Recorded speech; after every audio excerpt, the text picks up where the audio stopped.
ছোট, এখনো গায়ে বালিশ জড়িয়ে এভাবে বসে আছিস? তোর কি শরীর খারাপ নাকি? তোর আর কাজ কি? ঘুমানো, ঘুম থেকে ওঠা, একটু পড়তে বসা, তারপর আবার শুয়ে পড়া। ওঠ রে ছোট, ওঠ। উঠে একটু বাইরে হাঁটাহাঁটি কর, না হলে যে তোর শরীরটা খারাপ হয়ে যাবে রে। এভাবে অলস জীবনযাপন করলে নানা অসুখ বিসুখ তোকে হানা দিতে পারে। ওঠ রে ছোট, ওঠ। এভাবে ড্যাব ড্যাব করে তাকিয়ে থাকিস না তো। না না দিদি, আমি কিন্তু এখন উঠতে পারবো না। যা কাজ আছে তা তুমি করে নাও দিদি, আমি পারবো না। সারা রাত পড়াশোনা করেছি, শরীরটা যে অনেক খারাপ লাগছে দিদি, তাই একটু এভাবে বসে আছি। তুমি একটা কাজ করো, আমার জন্য একটু চা বানিয়ে নিয়ে আসো না। চাটা খেলে শরীরটা যে একটু সতেজ হবে, তাই না দিদি? যাও যাও দিদি। আর শোনো, মাকে কিছু বলো না কিন্তু। মা যদি শুনতে পারে তাহলে আমাকে কত কথা শোনাবে। তুমি তো জানোই দিদি, মা যে আমাকে দু চোখে দেখতে পারে না, কারণ তার বড় ছেলের বউ সংসারে সব কাজ করে, কিন্তু ছোট ছেলের বউ তো কিছুই করে না। মায়ের কথা বাদ দে তো ছোট, মা হচ্ছেন সেকালের মানুষ, তিনি এসব কথা বলবেনই। তার কথায় কিছু মনে করিস না রে ছোট। তোর যা আবদার আছে সব কিছু আমায় বলিস, আমি তোর সব আবদার পূরণ করব, বুঝেছিস? জানিস তো ছোট, আমার কোনো ছোট বোন ছিল না, কিন্তু এ বাড়িতে এসে তোকে পেয়েছি। তুই আমার ছোট বোনের থেকে কম কি অংশে বল? আমি তোকে ঠিক আমার নিজের বোনের মতোই ভালোবাসি রে। শোন, তুই আমার একটা কথা যদি শুনিস তাহলে তোকে চা বানিয়ে এনে খেতে দেব, না হলে কিন্তু হবে না বাপু। আমি জানি দিদি, তুমি আমাকে কি বলবে। বলবে পড়াশোনা করতে, না হলে একটু বাইরে হাঁটাহাঁটি করতে, তাই তো? শোনো দিদি, আমি এখন বাইরে হাঁটাহাঁটি করতে যাব, তারপর এসে পড়তে বসবো। আর শোনো, তুমি আমাকে একটু চা বানিয়ে দিয়ে যাও। আমার লক্ষ্মী দিদি, খুব ভালোবাসি তোমায় দিদি, খুব ভালোবাসি। থাক থাক, আর আমার প্রশংসা করতে হবে না। হয়েছে হয়েছে, আমি এক্ষুনি তোর জন্য চা বানিয়ে এনে দিচ্ছি। আমার ছোট বোনের জন্য যা আমি করতাম তা আমি তোর জন্য করছি রে। আমার তো শুধু একটাই স্বপ্ন, তোর স্বপ্নটা যেন পূরণ হয়, তুই পড়াশোনা করে বড় কিছু একটা যেন হতে পারিস। দিদি, তুমি শুধু আমার জন্য একটু আশীর্বাদ করো। তোমার আশীর্বাদ যদি আমার মাথার উপরে থাকে তাহলে আমি নিশ্চয় কিছু একটা হতে পারবো। আমার লক্ষ্মী দিদি।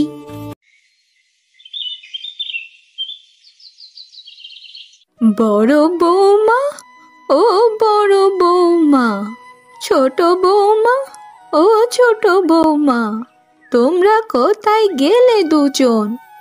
তা বলে সকালে উঠে কি শাশুড়ির কোনো খোঁজ খবর নিতে হয় না? সে জীবিত আছে নাকি মারা গেছে? বড় বৌমা তো ঠিকই আছে, কিন্তু আমার ছোট ছেলেটা যে কি বিয়ে করে আনলো, ছোট বউটা সারা দিন শুয়ে বসে থাকে আর কি যেন পড়াশোনা করে। আর ভালো লাগে না বাপু, আমি তো চাইতাম একটা ঘরোয়া মেয়ে দেখে বিয়ে করিস। আমার কথাটা ছেলেটা শুনলো কোথায়? এই যে মা, কি হয়েছে বলুন তো? এভাবে চিল্লাপাল্লা করছেন কেন? আমি তো একটু ছোটর ঘরে গিয়েছিলাম। মেয়েটা তো সারা রাত পড়াশোনা করেছে, তার শরীরটা অনেক ক্লান্ত, তাই তাকে একটু চা বানিয়ে দিয়ে এলাম। আপনারও কি চা লাগবে মা? আচ্ছা বড় বৌমা, তুমি একটা কথা বলো তো, তুমি সারা দিন এই সংসারের জন্য খেটে মরে ওই অকর্মা মেয়েটার দিকে এত কেন খেয়াল রাখো বলো তো? তাতে তোমার কি লাভ হয় বলো তো? সে যদি পড়াশোনা করে কিছু হয়েও যায়, তাহলে কি সে তোমাকে চিনবে? আমার ছোট ছেলেটা একটা ধনী বাড়ির মেয়েকে বিয়ে করে এনেছে, যে কাজে কর্মে একেবারে নিষ্কর্মা। মা, এটা আপনি একদম ভুল কথা বলছেন। আমি কি কখনো চেয়েছি যে ছোট পড়াশোনা করে বড় কিছু হয়ে আমাকে কিছু দিক? আমি তো চাই ওর স্বপ্নটা যেন পূরণ হোক। আর ও কি কাজ করতে পারে বলুন তো মা? বয়সে কত ছোট মেয়েটা। তোমার চোখে তো ছোটই লাগবে। কই, আমার চোখে তো লাগে না বাবু। কে জানে তোমাকে কি জাদু করেছে, যার জন্য এত পাগল তুমি ছোট বউয়ের জন্য। হা হা হা। মা, ও তো আমাকে জাদু করেনি। আসলে মা, ছোটকে দেখলে আমার বড্ড মায়া হয়। তাকে একদম আমার নিজের মায়ের পেটের বোনের মতো লাগে। কি করব মা বলুন, ভালোবাসাটা তো মন থেকে আসে, তাই না? আচ্ছা মা, আমি যাই তাহলে, সংসারের অন্য কাজগুলো করি। তা বৌমা, কাজের মেয়েটা কি আজকে আসেনি? রান্নাঘরে থালা বাসনগুলো পড়ে আছে, সেগুলো তো ধুতে হবে পুকুর পাড়ে নিয়ে। আর রান্নার দায়িত্বটা তো ওর। তুমি একটা কাজ করো, ঘরটা একটু গুছিয়ে ফেলো, তাহলেই হবে। না মা, এখনো সরলা আসেনি। কিছুক্ষণের মধ্যেই বোধহয় চলে আসবে। তারপর তাকে তার কাজ বুঝিয়ে দিয়ে আমি আমার কাজগুলো সেরে ফেলবো।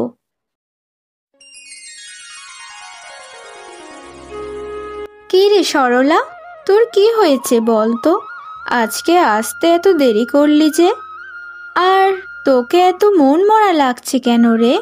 আমায় সবটা খুলে বল তো।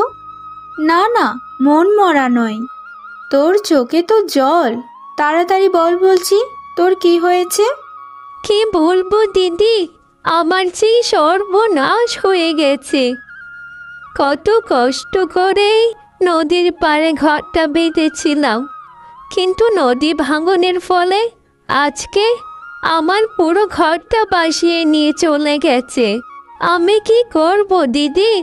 ছোট বাচ্চাটাকে নিয়ে কোথায় যাব কিছুই বুঝতে পারছি না গো। দিদি, আজ আমি আর কাজ করতে পারবো না, আমাকে যে আজ যেতেই হবে। আপনি তো জানেন দিদি, গিন্নিমায়ের যে রাগ, আমাকে যা নয় তাই বলবে। দয়া করে গিন্নিমাকে আপনি বলে দেবেন, আমি ভয়ে কিছুই বলতে পারবো না গো। আপনি আমার এই উপকারটা করুন না দিদি। আরে সরলা, এই কি বলছিস তুই? তুই এক কাজ করিস, যাবার সময় আমার কাছ থেকে কিছু টাকা নিয়ে যাস। এত বড় তোর একটা ক্ষতি হয়ে গেল, সেই ক্ষতিটা তো সামলাতে হবে তোকে, নাকি? তোর বাচ্চাটার ভবিষ্যতের কি হবে? তুই এক কাজ কর, তুই এক্ষুনি বাড়ি চলে যা, আর আমি এদিকটা সামলে নিচ্ছি। মানুষের বিপদ তো আর সব সময় বলে কয়ে আসে না।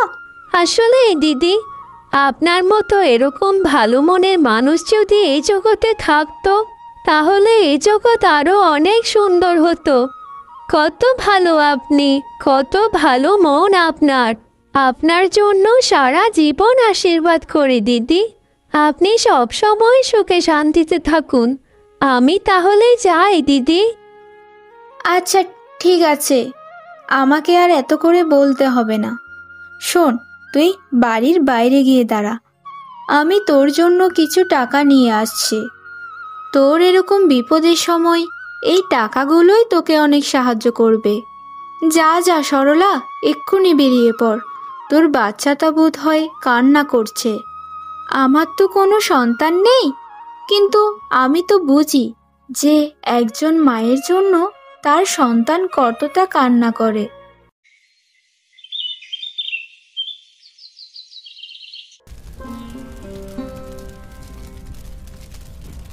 বড় বৌমা, তুমি আজ রান্না করছো যে? কাজের মেয়েটা কোথায়? সে আজ আসেনি নাকি? বাড়িটার মধ্যে যে কি শুরু হয়েছে কিছুই যে বুঝতে পারছি না। হয়েছে কি মা, সরলার যে খুব বিপদ। নদী ভাঙ্গনের ফলে তার বাড়িটা ভেঙে গিয়েছে। সে তো তার ছোট বাচ্চাটাকে নিয়ে খুব কষ্টে আছে। সে আমার কাছে কত আকুতি মিনতি করলো, তাই তো তাকে আমি ছুটি দিয়ে দিয়েছি। বলেছি যে, যা সরলা, তুই বাড়িতে যা, তোর কাজগুলো আমি করে দিচ্ছি।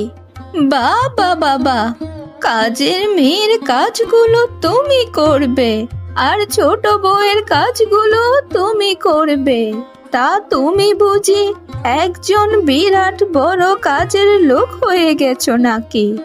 মাসে মাসে তো ঠিকই মাইনেটা খুব ভালো মতোই নেয়, আর কাজ করার সময় যত বাহানা। বাদ দিন না মা, বিপদ তো আর সব সময় মানুষের বলে কয়ে আসে না। আর মানুষের বিপদে মানুষের পাশে দাঁড়ানোটাই তো মনুষ্যত্ব। সরলার জায়গায় নিজেকে কল্পনা করুন মা, তারপর বুঝতে পারবেন যে জীবনটা কত কষ্টের। জীবনটা কষ্টের সেটা আলাদাভাবে বুঝতে হবে না আমায়। ছোট বৌমা যা খেলমা দেখাচ্ছে সেই খেলমাতেই আমি বুঝে যাচ্ছি। সারাটা দিন একটা বই নিয়ে গুজুর গুজুর ফুসুর ফুসুর করতে থাকে। বুঝি না বাপু, সে কি যে করতে চাইছে কে জানে।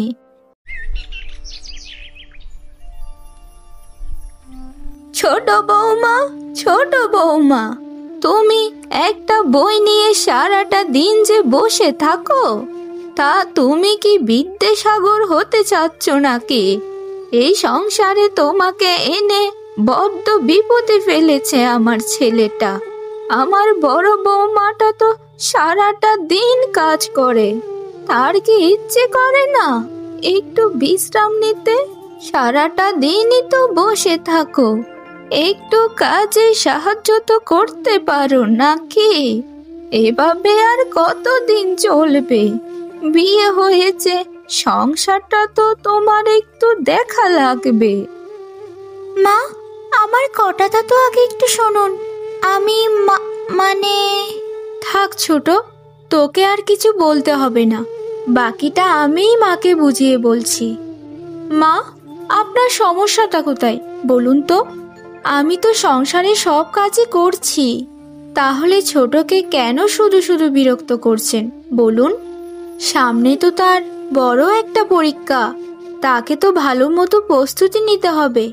তার তো অনেক বড় স্বপ্ন আছে মা। আপনি দয়া করে সে যখন পড়াশোনা করবে তখন একদম কিচ্ছু বলবেন না। আর কে বলেছে মা যে আমার কষ্ট হয়?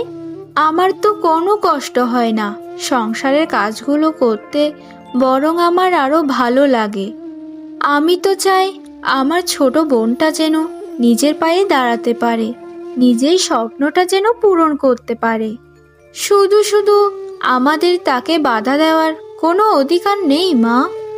জীবনে কত কিছু দেখেছি, কিন্তু এরকম জায়ের সম্পর্ক কখনোই দেখিনি, যে এক জায়ের জন্য আরেক যা কথা শুনে।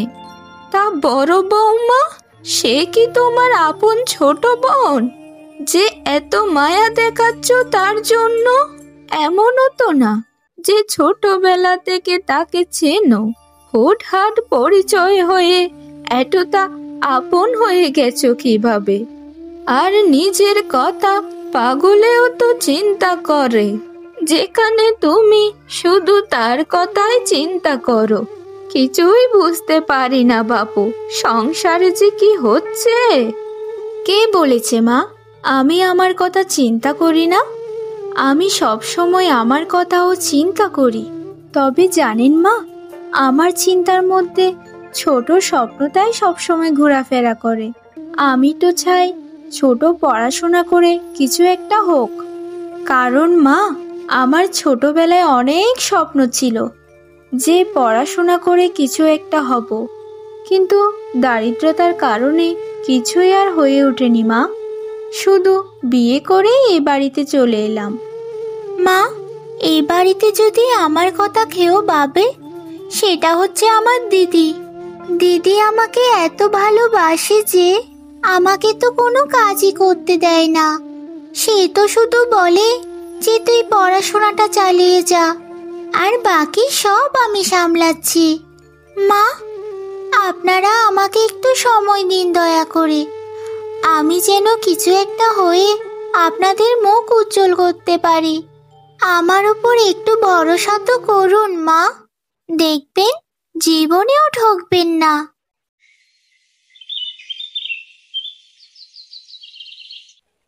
বাবা বাবা, বড়লোক বাড়ির বউয়ের অবস্থাটা দেখ রে লতা, কি একটা বাজে অবস্থা। সারাটা দিন শুধু পড়ে পড়ে কাজ করে। তা বড়লোকের বউ, তোমাদের কি কাজের লোক নেই বাড়িতে? সারাটা দিনই তো দেখি শুধু কাজ আর কাজ করো। এটা কেমন কথা বলছেন দিদি? নিজের কাজ নিজে করব, এতে লজ্জার কি আছে? আর আমাদের তো কাজের লোক রয়েছে দিদি, সে আজকে আসেনি। আর আমাদের কাজ আমি করব, তাতে আপনাদের সমস্যা কি বলুন? সমস্যা তো নেই, কিন্তু একটা কথা শুনেছিলাম, সেটা কি সত্যি নাকি? তুমি নাকি তোমার ছোট যাকে খুব পড়াশোনায় আগ্রহ করে তুলছ। সে নাকি পড়াশোনা করে বড় কিছু একটা হতে চলেছে। দেখুন দিদি, পড়াশোনা করা কি অপরাধ? আর প্রত্যেকটা মানুষেরই তো নিজস্ব একটা স্বপ্ন থাকে। আমি তো শুধু ছোট স্বপ্নকে সায় দিয়ে যাচ্ছি, আর কিছুই না। এক একজন মানুষ এক একটা স্বপ্ন দেখে, কেউ গৃহিণী হবে আর কেউ নিজের পায়ে দাঁড়াবে, এটাই হচ্ছে কথা। কে জানি বাবু, আমাদের তো বিয়ের পর কোনো স্বপ্ন টপ্ন ছিল না। বড়লোক বাড়ির বউদের যত বড় বড় চাহিদা। শুনেছি তোমার ছোট যা নাকি অনেক বড়লোক পরিবারের, তাই তো তার এরকম চিন্তা ভাবনা। আমরা তো গরিব ঘরের মেয়ে, তাই আমাদের চিন্তা ভাবনা ওরকম কোনো দিনও ছিল না। জানি না বাবু, পড়াশোনা করে সে কি হতে পারবে, তবে দিন শেষে তাকে বাসনই মাজতে হবে। হা হা হা। চলো গো দিদি, চলো আমরা এখান থেকে চলে যাই। বড়লোক বাড়ির বউ বলে কথা, জানি না গো আর কি কি রং তামাশা দেখতে হবে।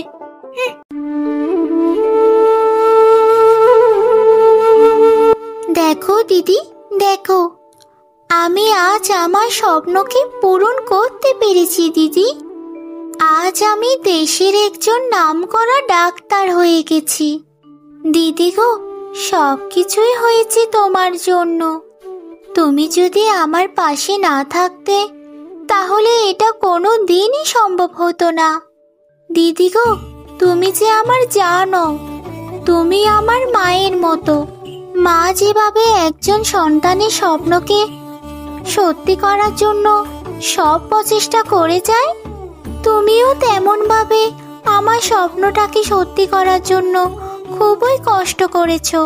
তোমার এই ঋণ আমি কোনোদিনও শোধ করতে পারবো না দিদি। দূর থাকলে কিসের শোধ বলতো? আমি তো শুধু তোর সাথে সায় দিয়ে গেছি, আর সকলটাই তো তোর জন্য হয়েছে। তুই যদি ঠিক মতো পড়াশোনাটা না করতিস, তাহলে কি এরকমটা হতো বল? তবে আজ বড় যা নয়, বড় বোন হিসেবে গর্বে বুকটা ফুলে যাচ্ছে। মনে হচ্ছে এই সাফল্যটা যেন তোর নয়, সবটাই আমার সাফল্য। তবে তোকে আমি আশীর্বাদ করি ছোট, তুই আরো অনেক অনেক বড় হবি। এই পৃথিবী তোকে এক নামে চিনবে। আমাকে ক্ষমা করে দিও ছোট বৌমা, বড় বৌমা, যেখানে শাশুড়ি হিসেবে আমার তোমাদের সাথে থাকার কথা ছিল, সেখানে তোমাদের সাথেই আমি খারাপ আচরণ করেছি। কত অকথা কুকথা শুনিয়েছি। আমি সত্যিই বিশ্বাস করতাম না বৌমা, যে পড়াশোনা করে মেয়েরাও কিছু হতে পারে। যদি তোমাকে নিজের চোখে না দেখতাম তাহলে বিশ্বাসই করতে পারতাম না। আসলে বৌমা, তুমি সত্যিকারের একজন যোদ্ধা। জীবনে এরকম সম্পর্ক খুব কমই দেখেছি, যেখানে ছোট জায়ের জন্য বড় জা এত ছাড় দেয়। তোমাদের এই বাঁধন যেন সারা জীবনই অটুট থাকে। তোমাদেরকে আশীর্বাদ করি বৌমারা, তোমরা সারা জীবন এভাবে হাসি খুশি থেকো। একজনের পাশে থেকে আরেকজনের বিপদে আপদে যেও। এভাবে বলবেন না মা, আপনি যে আমার গুরুজন, আর গুরুজনেরা কিছু করলে সেটা অপরাধ নয়, সেটাকে বলে শাসন। আর দিদি তো হচ্ছে আমার মায়ের মতো, কত ভালোবেসে আমার পড়াশোনাতে উৎসাহিত করেছে আমায়। ছোটবেলার স্বপ্ন ছিল যে পড়াশোনা করে নিজের পায়ে দাঁড়াবো। আজকে দিদির জন্যই আমার এই স্বপ্ন সত্যি হলো। কাল তো ডাক্তারি অভ্যর্থনা আছে, যেখানে দেশের প্রথম সারির ডাক্তারদের অনুষ্ঠান হবে। সেখানে আমার বদলে দিদিই হবে প্রধান অতিথি, কারণ দিদিকে ছাড়া এই কঠিন পথটা এত সহজে অতিক্রম করা যেত না। দিদি, পরিশেষে তোমায় একটা কথাই বলতে চাই। বলবো কি? দিদি, তোমায় আমি সত্যিই অনেক ভালোবাসি গো, আমার সোনা দিদি। হ্যাঁ গো, শোনো না, এখনো কি কোনো কাজ খুঁজে পেয়েছো? আর কতদিন এভাবে চলবে বলো তো? ঘরের অবস্থাটা দেখেছো? ঘরের সব চাল শেষ হয়ে গেছে। কি খাবো আমরা বলো তো? ফুলির মা আমাদের কাছে তো 5 কেজি চাল ধার পায়। ওই ধারটাও তো আমি শোধ করতে পারছি না। 2 দিন পর পর আমাদের বাড়িতে এসে চালের ধারটা চায়। আমি কি কম চেষ্টা করছি বলো তো গিন্নি? কত জায়গায় গিয়ে গিয়ে কাজ করছি, কোথাও তো কেউ কোনো কাজই দিচ্ছে না আমায়। বিধাতা কেন যে আমাদেরকে এত গরিব করে পাঠিয়েছিলেন কে জানে। আমার বাবা এই বাড়িটা বানিয়ে গিয়েছিলেন, না হলে তো আমরা একটা বাড়িতেও থাকতে পারতাম না গো। কিন্তু দেখো না গিন্নি, তোমাকে যে বিয়ের পর থেকে একবারও ঠিকঠাক খাবার দিতে পারিনি। ওগো, এরকম ভাবে তুমি বলো না। তোমাকে কি আমি কখনো বলেছি যে তুমি আমাকে না খাইয়ে রেখেছো? আমাদের ঘরে খাবারের অভাব থাকতে পারে, কিন্তু ভালোবাসার তো কোনো অভাব নেই। তুমি মাথাটা ঠান্ডা করে একটু কাজ খোঁজো না দয়া করে। আজ আমি রঘু কাকার বাড়িতে যাব গিন্নি, ওখানে বোধ হয় কাজের লোক লাগতে পারে। গিয়ে দেখি সেখানে কোনো কাজ পাই কিনা। আমি কি ভাবি জানো তো? এমন একটা ভেলকি হতো যে ভেলকিতে আমরা দুজনে অনেক ধনী হয়ে যেতাম। কিন্তু এরকমটা তো কখনোই হয় না, ওগুলো শুধু গল্পেই সম্ভব। গরিবের আবার ভেলকি, বেঁচে আছি, নিঃশ্বাস নিতে পারছি, এটাই তো অনেক। আমি তো আছি তোমার চিন্তায়, আমি তো না খেয়ে থাকতে পারবো, কিন্তু তুমি কিভাবে থাকবে গিন্নি? বাবা, আমার বরের কথা শোনো সবাই। আমার বরটা সকাল থেকে না খেয়ে আছে, আর এদিকে আমার খাওয়ার চিন্তায় সে মাথা ঘামাচ্ছে। দরকার নেই, বুঝেছো? দরকার নেই। তোমাকে ছাড়া আমি কি খেতে পারবো বলো তো? আচ্ছা, যাও যাও, দেরি হয়ে যাচ্ছে, এখন কাজ খুঁজতে যাও। আচ্ছা গিন্নি, আমি তাহলে কাজ খুঁজতে গেলাম, আর তুমি একটু দয়া করে সবুর করো, আমি দেখি আজকের মধ্যে কোনো কাজ পাওয়া যায় কিনা। আচ্ছা গো, আচ্ছা। বিধাতার নাম নিয়ে এক্ষুনি বেরিয়ে পড়ো কাজ খুঁজতে। তোমাকে সকল বিপদ আপদ থেকে বিধাতা যেন রক্ষা করে।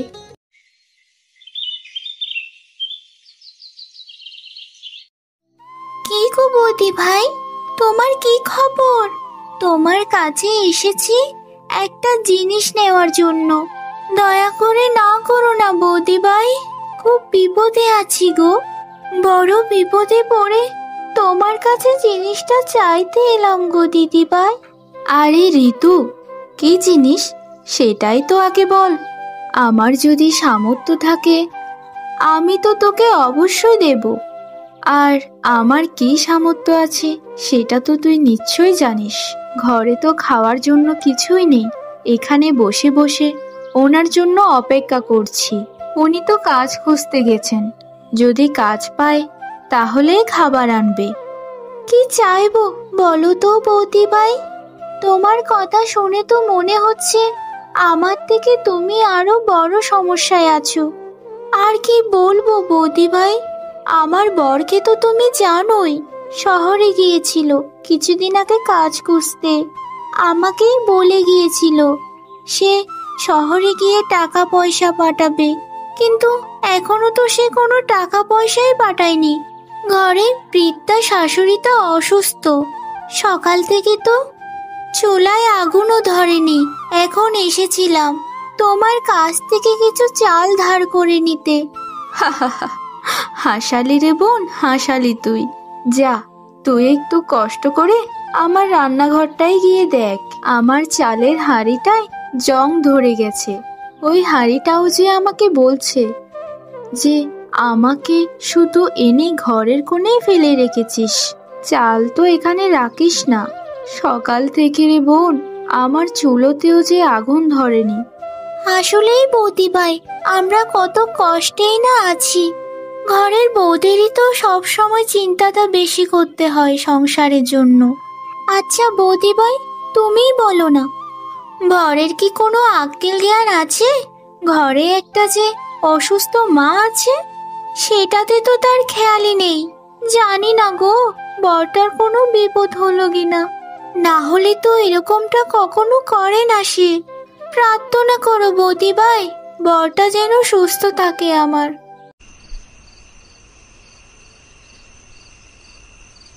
কি গো, কি হয়েছে তোমার?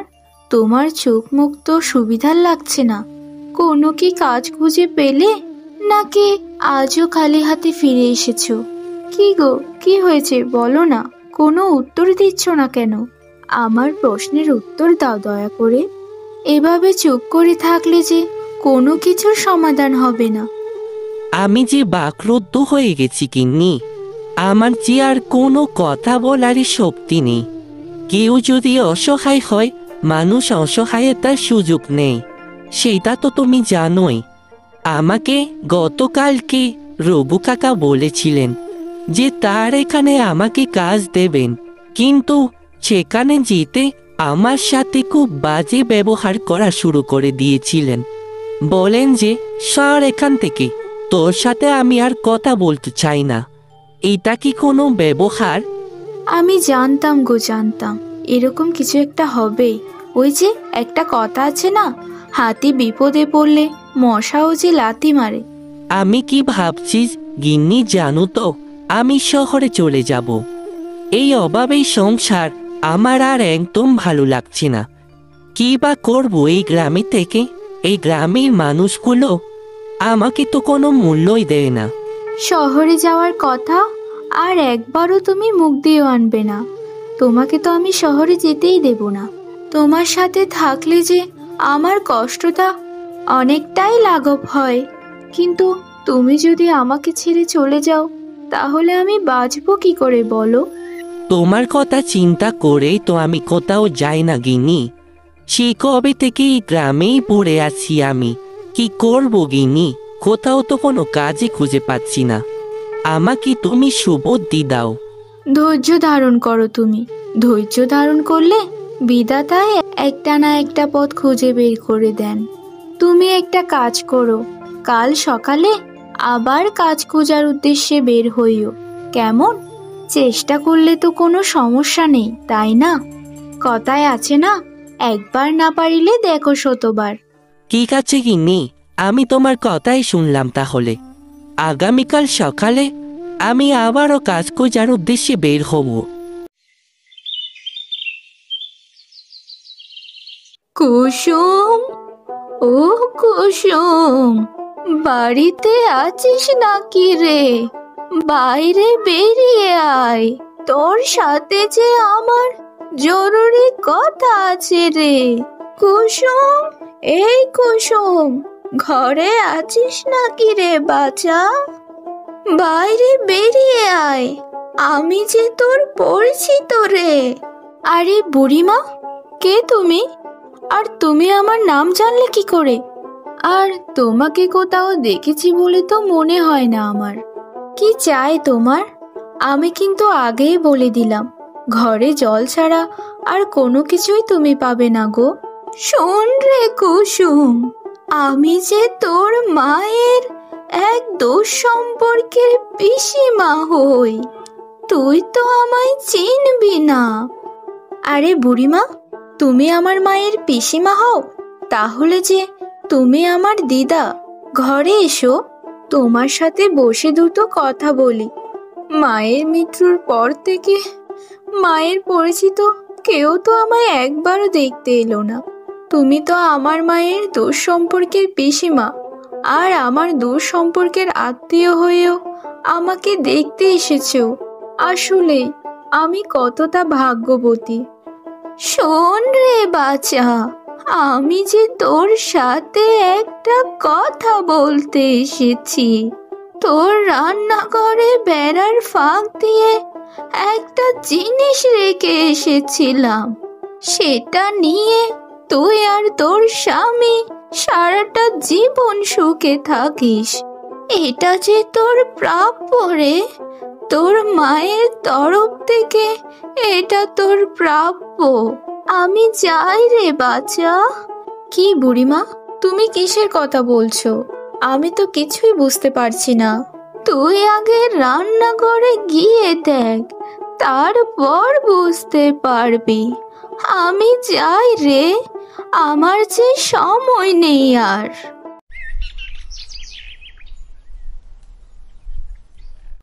ওমা, এসব আবার কি? একটা বড় হাঁড়িতে এতগুলো সোনার মোহর! আমি তো নিজের চোখকে বিশ্বাস করতে পারছি না। এটা কি বুড়িমা ছিল নাকি কোনো দেবতা ছিল? আমি তো কিছুই বুঝতে পারছি না। ওগো, ঘর থেকে এসে দেখে যাও, কি কাণ্ডটাই না ঘটে গেছে। তুমি তাড়াতাড়ি এসো, আমার তো ভয়ে হাত পা কাঁপছে গো। আরে গিন্নি, এসব কি? এত বড় হাড়িতে এতগুলো সোনার মোহর! আমি তো কিছুই বুঝতে পারছি না। এসব কোথা থেকে পেলে গিন্নি? বলো না গিন্নি, এভাবে চুপ করে থেকো না।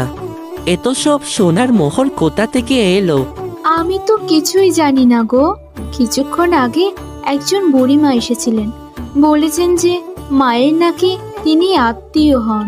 কিন্তু আমি তো একটা কথা বুঝতেই পারছি না। বুড়িমা আমাকে শেষে বলে গিয়েছিলেন এটা মায়ের পক্ষ থেকে আমার প্রাপ্য। আমি একবার মায়ের মুখ থেকে শুনেছিলাম আমার মায়ের পূর্বপুরুষরা নাকি জমিদার ছিল। ওই জমিদারিত্বের কাছে বিশাল বিশাল বড় বড় বালতি করে সোনা আর সোনা ছিল, কিন্তু সেগুলোর হদিশ কোনো দিনই তো মিলেনি। কিন্তু কিন্তু একটা কথা। কি কথা গিন্নি? তাড়াতাড়ি মনে করে বলো। আমার মাথায় তো আকাশ ভেঙে পড়ছে। আমার মা তো আমায় একটা কথা বলেছিল এক সময়। মা বলেছিলেন যে একটা বৃদ্ধা মহিলা ছিলেন যিনি আমার মাকে খুব ভালোবাসতো, কিন্তু তিনি হঠাৎ করেই নিখোঁজ হয়ে যান। তিনি ওই বৃদ্ধা ছিলেন না তো, যিনি আমাকে এত সম্পদ দান করে গেছেন? আমি নিশ্চিত ওই বুড়িমা ওই বৃদ্ধাই ছিলেন। ওই বৃদ্ধা আমাদের বিপদ দেখে আর সহ্য করতে পারেননি গো। আমি নিশ্চিত ওই বুড়িমা আমাদের জমিদারিত্বের সম্পত্তির কথা জানতেন, তাই তিনি আমাদের একাংশ দান করে গেছেন। আমাদের যে আর কোনো সমস্যা রইল না গিন্নি, আর কোনো সমস্যা রইল না। এই মোহরের পাত্র আমাদের সকল সমস্যার সমাধান করে ফেলবে।